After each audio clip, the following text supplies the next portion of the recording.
Sahara desert एक रेगिस्तान है जो अपने अंदर कई राज समेटे हुए है। ऐसा कहा जाता है कि एक समय पर यहाँ समृद्ध सभ्यता हुआ करती थी। पूरे हिस्से में हरे भरे जंगल और पेड़ पौधे होते थे। कई झीलें और नदियां भी यहाँ मौजूद थीं। लेकिन आज हर जगह केवल रेत और मिट्टी के टीले ही नजर आते हैं। सहारा डेजर्ट की रेत के नीचे भी कई बड़े रहस्य छिपे हुए हैं।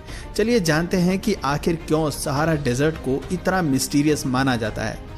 अफ्रीका में स्थित सहारा डेजर्ट को बहुत से लोग दुनिया का सबसे बड़ा डेजर्ट मानते हैं, लेकिन असल में अंटार्कटिक डेजर्ट दुनिया में सबसे बड़ा रेगिस्तान है। अगर बात रेत वाले रेगिस्तान या फिर गर्म रेगिस्तान की करें तो उसमें सहारा डेजर्ट पहले नंबर पर आता है।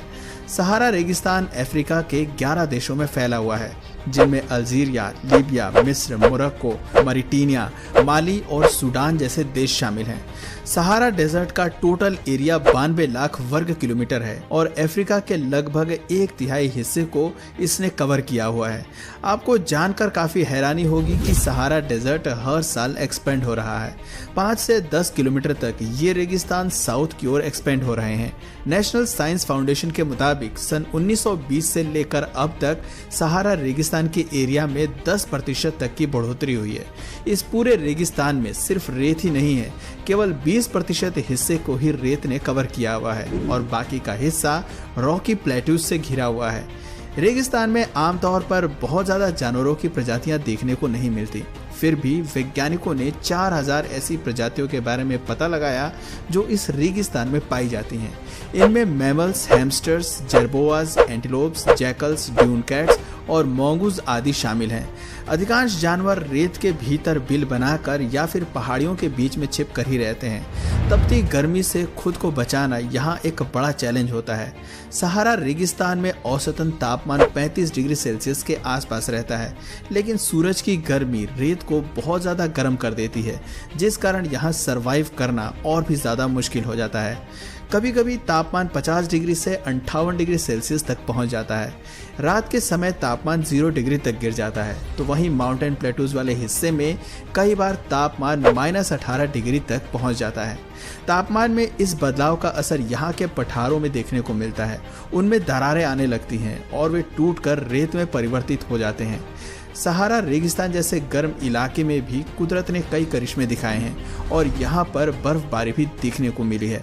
सन 1879 में और साल 2012 में सहारा रेगिस्तान में बर्फबारी हुई थी। हालांकि बर्फ जमीन पर गिरने के कुछ ही देर में पिघल गई थी, लेकिन ये अपने आप में किसी अजूबे से कम नहीं था। सहारा रेगिस्तान में बारिश भी न के बराबर ही देखने को मिलती है। अधिकतर समय यह पूरा इलाका ड्राई रहता है। सेंट्रल डेजर्ट्स में तो 4 से 5 साल तक भी बारिश देखने को नहीं मिलती, तो वहीं पूरे रेगिस्तान में औसतन बारिश 75 मिलीमीटर के आसपास ही रिकॉर्ड की जाती है। सहारा रेगिस्तान में प्लांट्स के लिए भी सरवाइव करना आसान नहीं होता, लेकिन इसके बावजूद प्लांट की 3 स्पीशीज की खोज अब तक यहाँ की जा चुकी है, जिनमें फर्न, फिकस, अकाकिया, काकटी, टेट और पाम जैसे पेड़ पौधे शामिल हैं। सहारा डेजर्ट में मौजूद सैंड ड्यून्स की ऊंचाई 200 मीटर तक देखने को मिलती है। ये ऊंचाई किसी 70 मंजिला इमारत के बराबर है। इस रेगिस्तान में एक संगीत भी आपको सुनने को मिलेगा। जब भी यहाँ हवा चलती है तो रेत उड़ने लगती है और एक अलग प्रकार के संगीत को वो क्रिएट करती है। सहारा डेजर्ट में कई जगह कांच के टुकड़े जैसे पत्थर पड़े हुए नजर आते हैं और ये कोई मैनमेड नहीं है। ऐसा माना जाता है कि आज से लाखों साल पहले सहारा रेगिस्तान में एक बड़ा मेटेरॉइड गिरा होगा और उसके गिरने से काफ़ी मात्रा में थर्मल एनर्जी जनरेट हुई होगी और उसी के कारण यहाँ पर ये कांच जैसे टुकड़े आए होंगे। प्राचीन काल में लोग इसका इस्तेमाल ज्वेलरी बनाने के लिए भी किया करते थे और ये बात उस समय पता चली जब कुछ ममीज की कब्र में से इन टुकड़ों के बने ऑर्नामेंट्स रिसर्चर्स ने प्राप्त किए। सहारा डेजर्ट्स में जब भी लोग जाते हैं तो उन्हें अचानक से पानी का तालाब दिखाई देने लगता है या फिर पाम ट्रीज उन्हें नजर आते हैं, लेकिन वास्तव में वहाँ कुछ भी मौजूद नहीं होता है। इस फिनोमेना को मिराज कहा जाता है और रिफ्लेक्शन ऑफ लाइट के कारण लोगों को मिराज का एहसास होता है। ऐसा लगता है जैसे 2 से 3 किलोमीटर की दूरी पर कोई पानी का तालाब या झील मौजूद है, लेकिन जब वहां पहुंचते हैं तो पता लगता है कि ये सिर्फ एक भ्रम था। पूरे सहारा रेगिस्तान में 1.5 लाख से अधिक जगह ऐसी हैं जहां मिराज नजर आता है।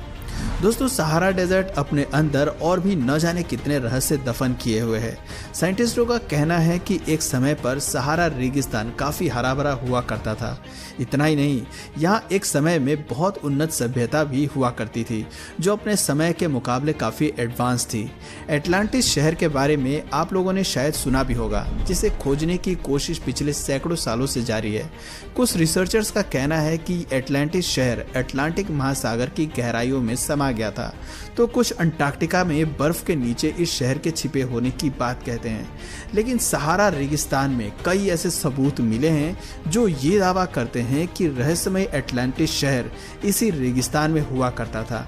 कहा जाता है कि लगभग 10,000 साल पहले एक एटलांटिस नाम का शहर हुआ करता था। उस समय लोग पत्थरों का इस्तेमाल सीख रहे थे, लेकिन एटलांटिस शहर में लोग कई प्रकार की धातुओं का इस्तेमाल किया करते थे। इस शहर का नक्शा भी काफी एडवांस था। ये शहर गोलाकार था, जिसमें पानी की 3 रिंग्स थीं और 2 पक्की सतह थी। सबसे बीच में एटलांटिस शहर के राजा का महल हुआ करता था।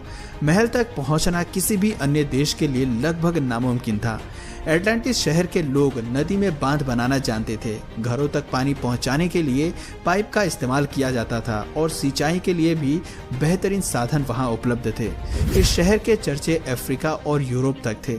मॉरिटेनिया देश में द रिचर्ड स्ट्रक्चर बना हुआ है, जिसे सहारा रेगिस्तान की आंख कहा जाता है। इस स्ट्रक्चर को गौर से देखने पर यह बिल्कुल एटलांटिस शहर जैसा प्रतीत होता है।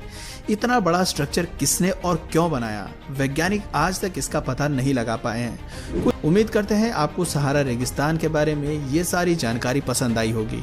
दोस्तों, नेक्स्ट टॉपिक आपकी नज़र में किस एरिया पे होना चाहिए, नीचे कमेंट सेक्शन में ज़रूर बताएं। और अगर इस वीडियो से आपको कुछ नया जानने या सीखने को मिला या फिर इंटरेस्टिंग लगा, तो प्लीज़ इस वीडियो को एक लाइक करके अपने फ्रेंड्स और फैमिली में इसे ज़रूर शेयर करें। और यदि आप इस चैनल पर नए हैं तो प्लीज़ इस चैनल को सब्सक्राइब करके बेल नोटिफिकेशन आइकन को ऑन कर लीजिए, ताकि हमारे आने वाले वीडियोज़ आप मिस ना करें। मिलते हैं फिर किसी वीडियो में नए टॉपिक के साथ, तब तक के लिए नमस्कार।